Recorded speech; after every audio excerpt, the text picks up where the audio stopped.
Hello, my marketing and entrepreneur friends. Welcome back to another exciting episode of the Let's Talk Marketing podcast, where I, your host, Katya Allison, get to explore the latest trends, techniques, and strategies in the world of marketing.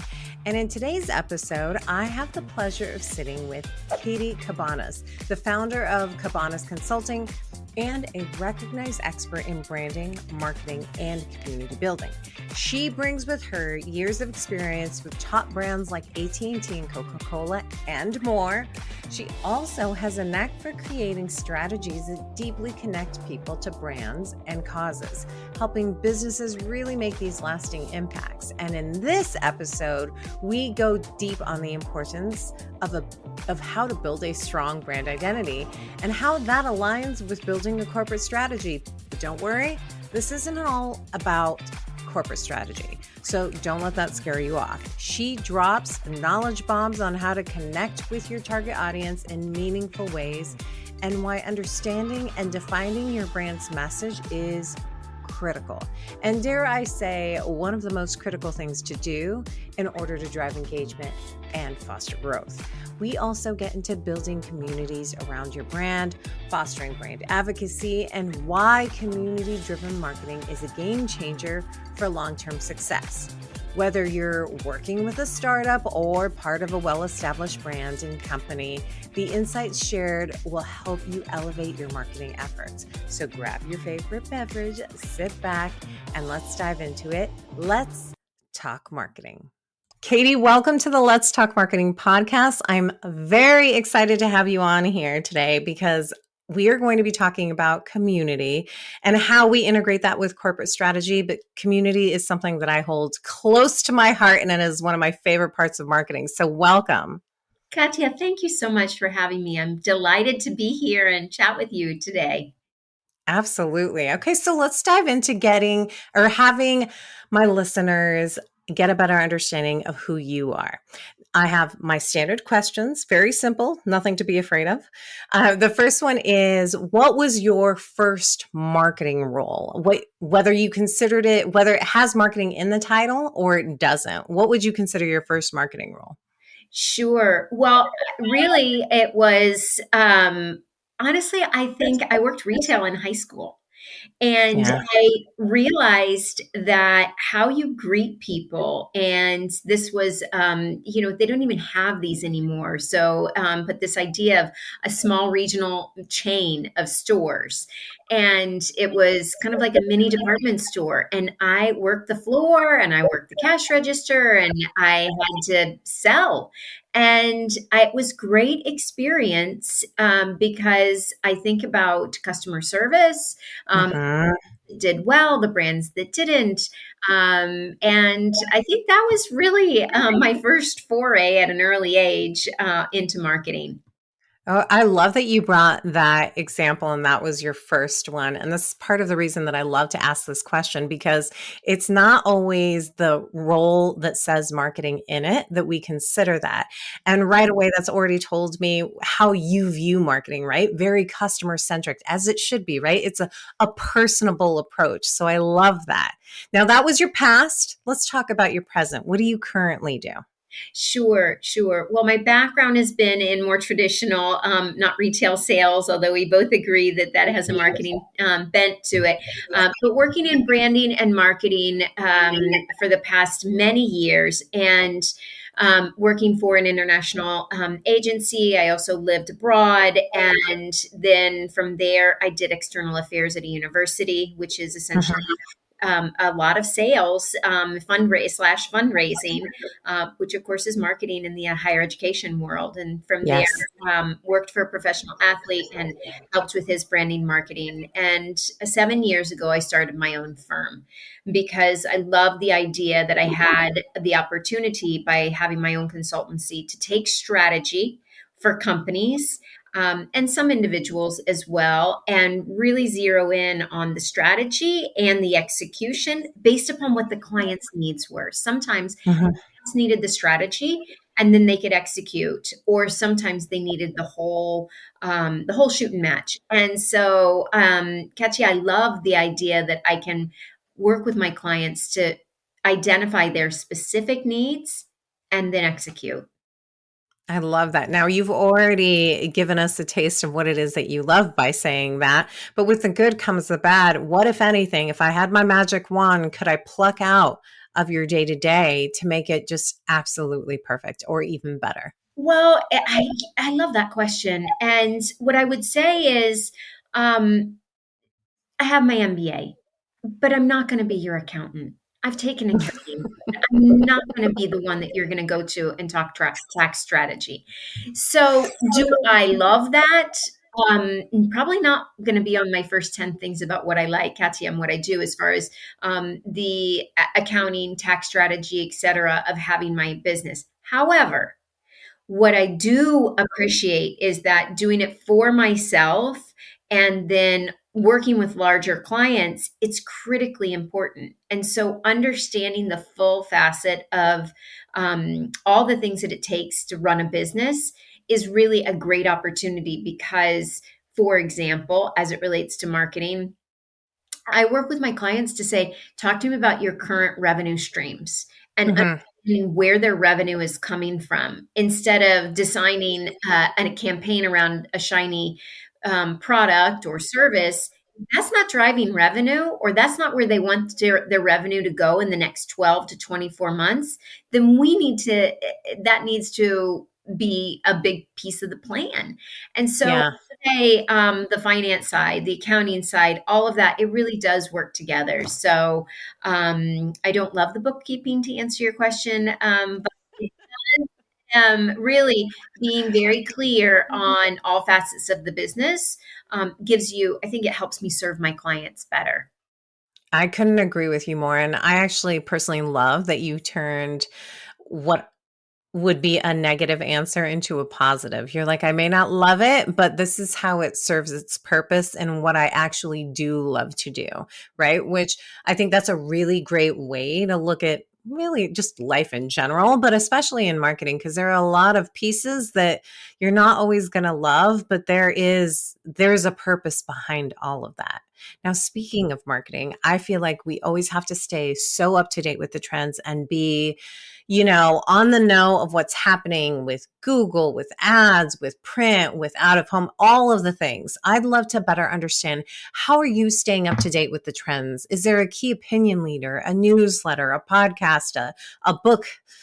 How are you keeping up to date with the trends? Yeah, well, I love to read, and so I usually start with a couple of broad business outlets that I read. Mhm. And then I really am looking at what are the industries where my clients are focused and spending a Mhm. little bit more time within those industries. But the Wall Street Journal to me is a go to because it gives you a smattering of what. Companies are doing across industries. And I do feel like that's really helpful when you're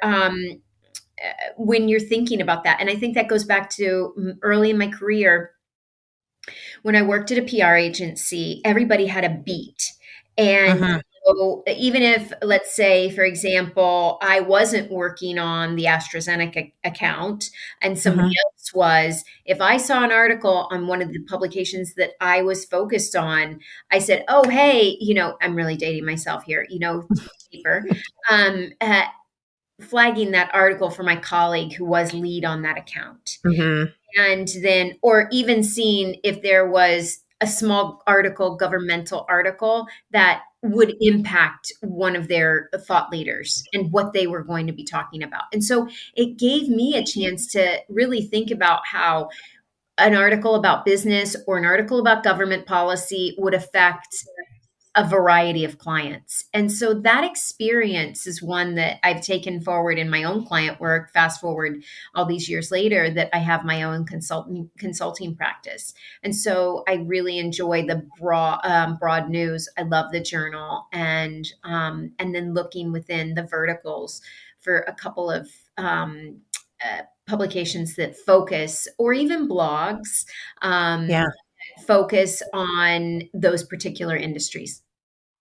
One of the things that I love about what you said that I don't think that we talk about enough, especially as we're talking about staying up to date with the trends, is most people interpret that question as, the marketing trends that I'm staying up to date on. But I love the fact that you have like widened that into, okay, but let's talk about the verticals, because you're absolutely right. It's so great to be in the know of what my customer is consuming as well too, right? How do I stand out from that? Because that also is a trend that we do want to and we should want to really be on top of, so that we can really be strategic with what we do moving forward. So that's my key little insight that I'm going to walk away with on this part of the podcast for sure. Awesome. Okay, so let's dive into just kind of community and aligning it with corporate strategy. And we're going to start with the basics. What does it mean for a brand to have a strong identity? So, whether I'm working with a smaller business or a large company, I want to have really clear and ensure my client has really clear what are the problems that they're solving with Mhm. their product or their service. And I realize that sounds pretty simplistic.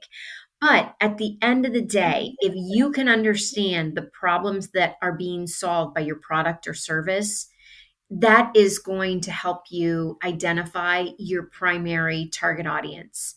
And then from Mhm. there, you establish your secondary audience and your tertiary audience. And with that, being super clear on your target audience and the influencers around them, then you Yeah. can begin to identify, okay, what are the things? These are the problems that we solve for them. What are the other things that are important to them? What's their life like? And Yeah. so then, Katya, it goes back to what we were talking about a moment ago about then you're reading an article in, let's say, the journal, and it's about something not related to your product, but it applies to the problems that are being solved or that particular demographic that you're targeting, something that else that applies to them. And so those things can become really interwoven and help you say, hey, I'm with you. I understand what your issues are. And it helps you to market in an authentic way. I like that. But how does that align with your corporate strategy? Is it that you are better able to tap into what or where they're going to be? Does it help you align with the messaging that you have when you have a strong identity and can really identify those target audiences? Right. Yes, I think that it does help you identify what the needs are. For example, I have an educational client right now, and Hmm. so they have a unique business model that what they're offering within education. And so looking at things that affect parents, parents choosing schools, what are trends within education, technology within education, all of those kinds of things begin to affect their target audience. And who's choosing schools for kids? It's their parents. And Yeah. so really understanding who their target audience, and then where do you go, Katya, if your child has a challenge or a problem? You go to a learning specialist. You may go to a Yeah. psychologist. You may go to pediatricians. So then that becomes, to take this idea that you have your primary audience, then your secondary audience, and then you build out from there. So you know who are the groups that you need to be targeting. Oh, I love that. Now, how does corporate strategy align with building out communities and driving community engagement? And maybe before we even go into that question, again, another basics question, when we talk about community, or when I ask you about community, what is you, or not what is, how are you defining community? Again, I love to start with who are you selling to? What are the problems that you're solving? Okay. And then from there, that let's say, let's use an educational client. Like you have mom groups, and you could potentially identify within that. Or you have parenting groups, so not specifically just to moms or dads, but parenting groups in general.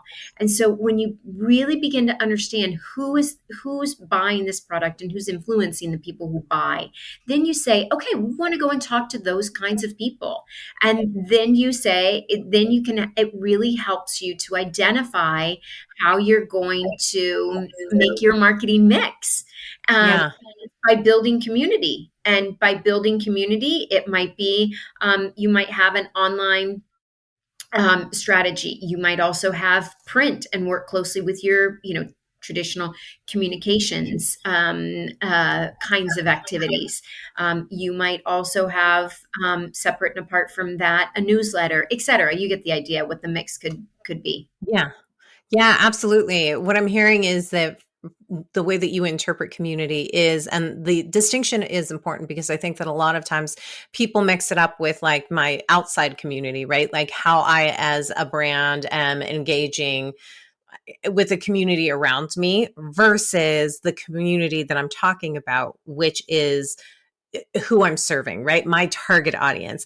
How do I align them based on a central point, right? Like what is the reason that they are gathering, and how can I encourage engagement for that reason? And to your point, it is like maybe it is meetups, maybe it is like printed ads, maybe it is a bunch of different things.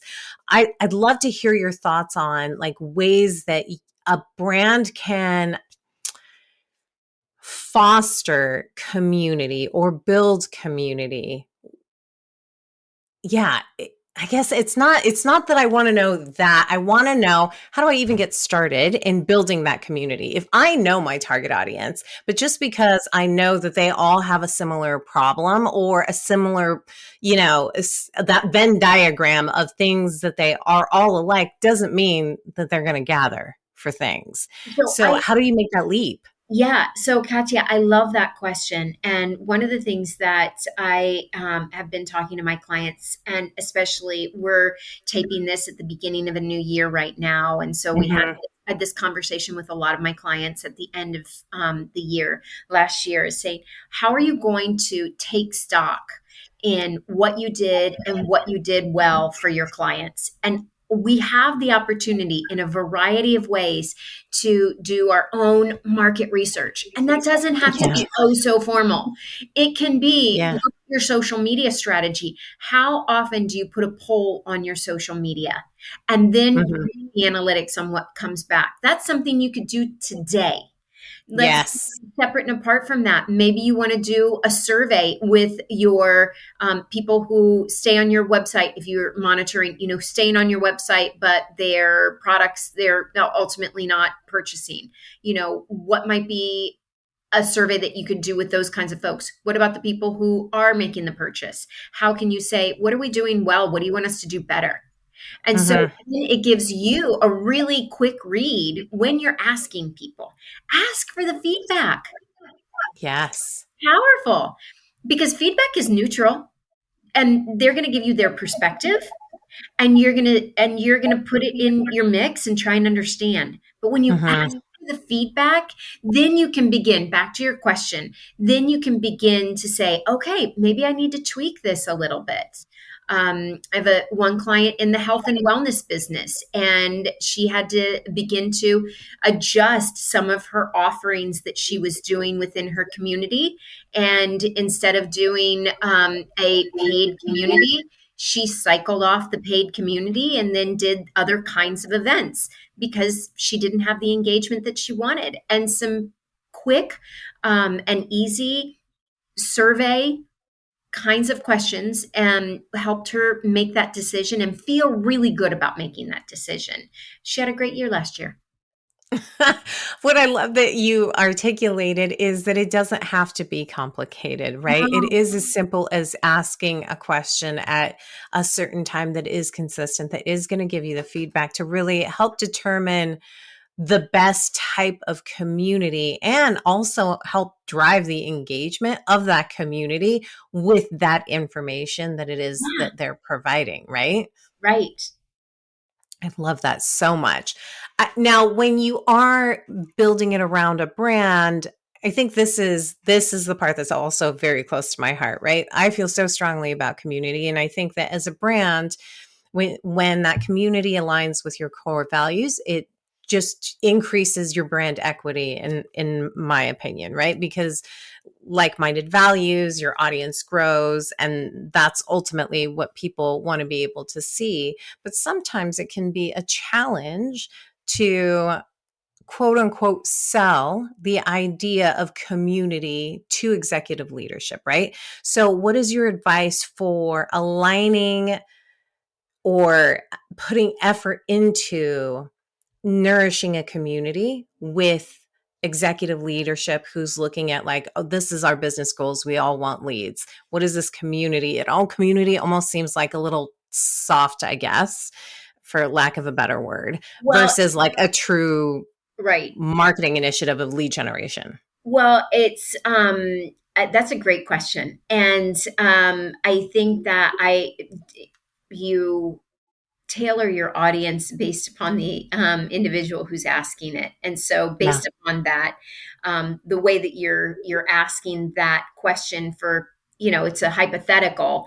Yes. Somebody who's maybe not so hip on some of these ideas, go back to where's our revenue coming from, and how are we going Mhm. to become closer to the people who are buying our product. And by establishing Mm. community organizations or community fostering these community events, that's how we're going to be doing this. And really ensuring that you're clear on who's buying your product, who your target audience. And I mentioned to you as well that secondary audience. So let's take the education. So certainly let's take it, it's you want parents, but you want the people advising parents as well. Yes. And so I think that's really important, that you understand that you're showing that skeptical executive in this question how the purchasing decision is made. So that's number one. And the second piece that I would say to you is that we all know that, it used to be seven touches before a sale Hmm. was made. Now it's eking closer to, depending upon the industry, anywhere between 10, 12, 14 touches. Those kinds of events are touches. And when you look at it in that way, then you're realizing, okay, this is what I'm doing. This is what it takes to get these sales. I also think that it's a way to make that true connection. And I think that's the value that community brings, is that it really makes your brand incredibly sticky, right? There's something about community that is so much more personal than just giving them what they need, maybe giving them a user guide or a video or a webinar to watch. Like there's just so much more meaning behind a community event, whether it is virtual or in person, right? Right. And when you build in a mechanism whereby you're getting that feedback, what you essentially have the opportunity to do is change that community event into a focus group. Yes. And that's why asking questions and getting feedback is critical. And I always think like the best key question to ask for me that I've seen pretty successful over time is like, what can we do to make this better? Like, what else do you Absolutely. want to know? What else can we create? Right? Yeah. And to your point, that's pretty straightforward. Yeah. Yeah, absolutely. Sorry about that. That was my forgot to silence my phone there. The other thing that I really love that you said was, how do we get close to our customers? And ultimately, that's always what we want, because if we can build brand advocates out of those who are already purchasing from us, it can be so incredibly impactful. I'd love to hear your thoughts on brand advocacy. I love that question. And what I would say is each company defines brand advocacy in a little bit different way. And beauty is that your company can define it in the way that that makes sense for you. Yeah. Uh, so I think that that's important to make. That distinction is, how are we defining brand advocacy? Because Hmm. it's not, that's not a term that is universally, there's a black and white Yeah. description on that. I So couldn't, yeah, I couldn't agree more. I feel like defining defining marketing terms internally is so important because I yes, often find this is why I asked the community question. People have different definitions of what you would think is so clear. Like, no, community is XYZ, brand advocacy is XYZ. And right. then you ask two people in the same company, and it's amazing what happens when you do and how not aligned they are. And I'm a big believer that marketing is as much internal as it is external. So if internally you guys are not aligned on terms, then it can wreak havoc, I feel like. Yes, yes, and that's one of the things I really like to do. One offering that I have in my consultancy is serving as a fractional CMO for companies. Hmm. And that's one thing that, so it's, they need high level strategy, but for a short period of time. They don't need to make a hire. They need Yeah. a few months of strategy around typically an issue or a challenge. And that's one of the things that I like to do. Okay, how do you guys define that? How do you define this? How do you define brand advocacy? What do you think about Hmm. community? Is it working for you guys? Really understand internally within the organization, within my client, how they're defining some of those terms. And then you say, how are you measuring success? Because some people, for example, view brand advocacy as social media influencers. Okay, Hmm. great. Then we'll measure in that way. And other people say, oh no, it's a brand ambassador in, a location. That's fine. They're both correct because it works for their organization.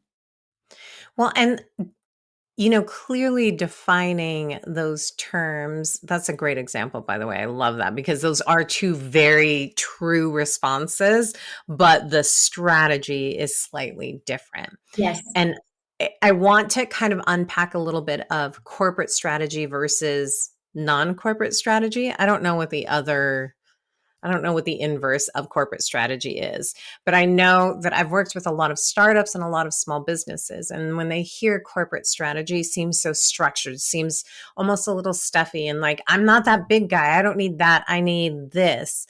I'd love to hear your thoughts on like what that difference is and what one can learn from the other. I love that distinction that you just made. And if you look within the United States right now, over 90% of the businesses in this country are considered by the federal government small businesses. Mm, So they're not these large. We all know who the large companies are. yes. The vast majority of businesses in this country are not that. And so, therefore, you have the opportunity as a startup or a small to mid-sized business to define for you what your marketing terms are. And how do you think the size of a company affects the way they structure their strategy? Or are there just kind of a foundational framework that they can work within? I think it really depends on what your resources are, and that means certainly your budget, yes, but also Yeah. the people and what's the area of expertise. And then let's go back to where we started our conversation, your Yeah. clients, and where are they consuming, and what are the kinds of things, and how are you getting close to your clients and making your messaging sticky. Hmm. The stickiness is the key part, right? That is the brand equity that I think that we're all seeking from a brand perspective. Yeah, brand Now, messaging is one thing that I will tell you that is across the board, whether you're a startup or a huge company, your messaging is critical. mhm, I couldn't agree with you more. Now, looking forward, what kind of trends do you see as far as for marketing that we all kind of need to be aware of so that we can either execute our community driven strategy differently or our strategy in general? What kind of marketing trends are you seeing? So I will go back to what we talked about within your messaging is sometimes we have the ways, let's say the 3 to 4 to 5 ways that we talk about our product. And Hmm. one of the things that I really encourage clients to do is take a moment and say, is this working for where we are today? We're beginning, as we talked about, a new year.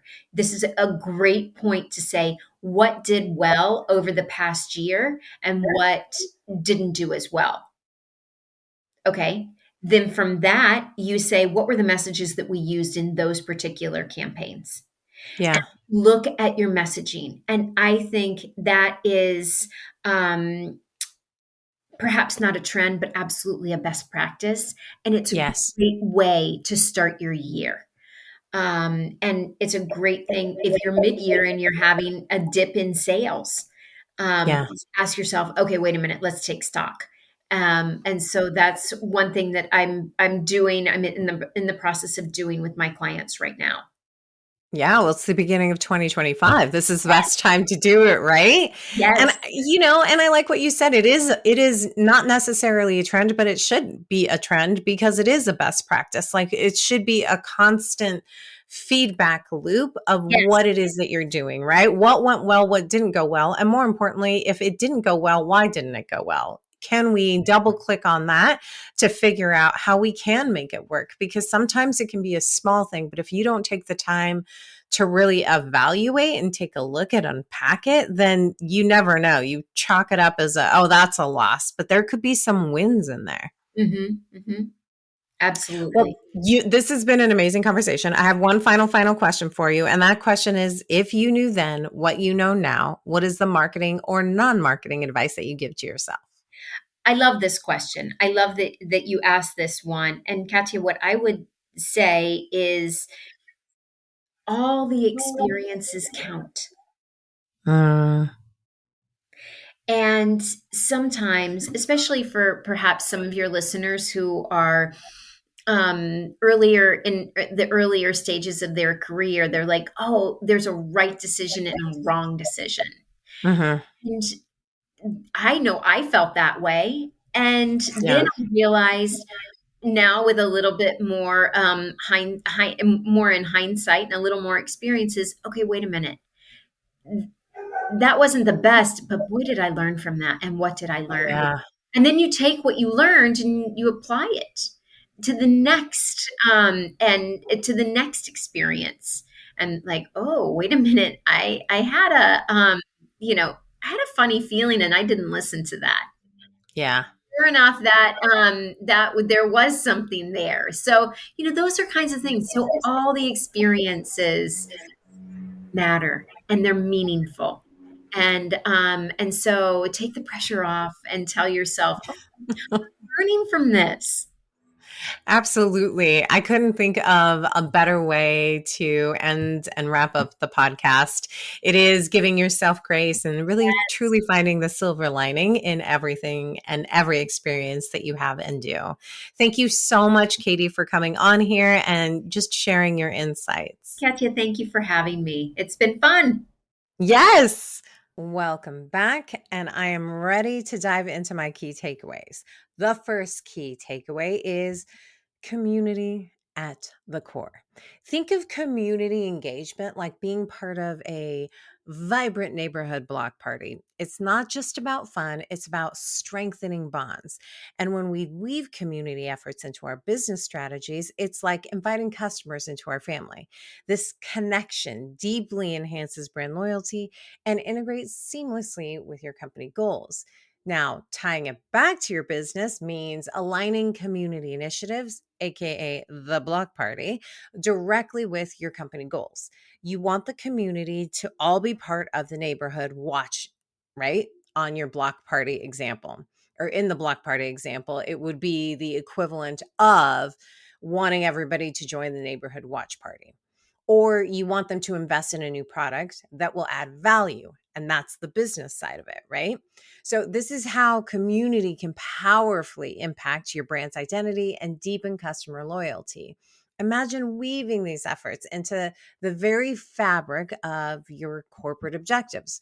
More practical applications of this for your business is using input from community forums to kind of tweak your product's features, ensuring it meets real user needs. This direct feedback loop not only enhances the product development, but it also strengthens the community's commitment to the brand, creating advocates who feel very heard and very valued when they see what they say in action. This alignment turns community engagement from a sideline to a central player in driving business growth. Insight number 2, insights into action. So now I'm a self-confessed marketing data dork. Diving deep into marketing data isn't just about understanding what your customers are doing, it's about improving how you serve them. Using detailed marketing insights to tailor customer service responses can significantly enhance satisfaction and, again, foster loyalty. The loyalty part is what makes a brand sticky. Consider a scenario where analytics from your latest campaign show that customers frequently ask about a very specific product feature. Armed with that insight, your customer service team can proactively address these kind of questions that come in their interactions, providing detailed explanations and personalized recommendations, which can then boost customer satisfaction and retention. You can also get that information to your product team. And again, it's your community. It all ties back to community as well, too, right?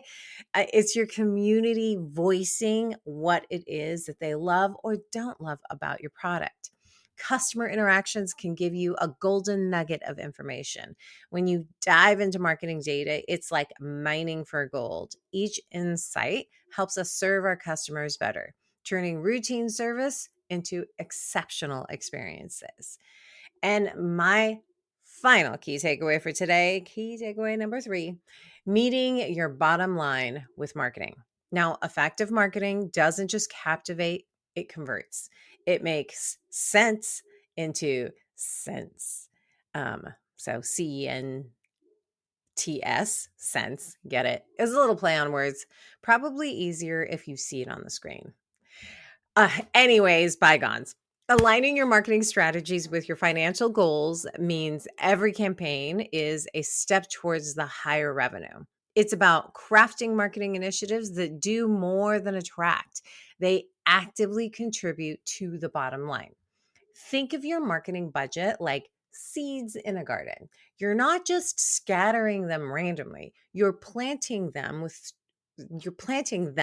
in rows. You want them to strategically bloom and grow into a garden that will bring people in, so that every campaign is cultivated with the growth mindset of the bottom line.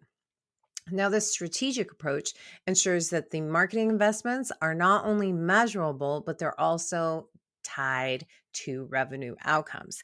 It's not just about spending on marketing, it's about investing in it. And with each dollar spent, expected to yield a quantifiable return, and also doing what you wanted it to do. Now, what did you take away from today's episode? I want to hear it. Post it on the Let's Talk Marketing LinkedIn page, our YouTube channel. Leave it in a review on Apple. I would love a review. A special thank you to my podcast editor, Johnny Ike, and thanks to you for spending time with me today. Until next time, may the conversations linger, the outlook remain optimistic, but grounded in reality. This is Katya signing off.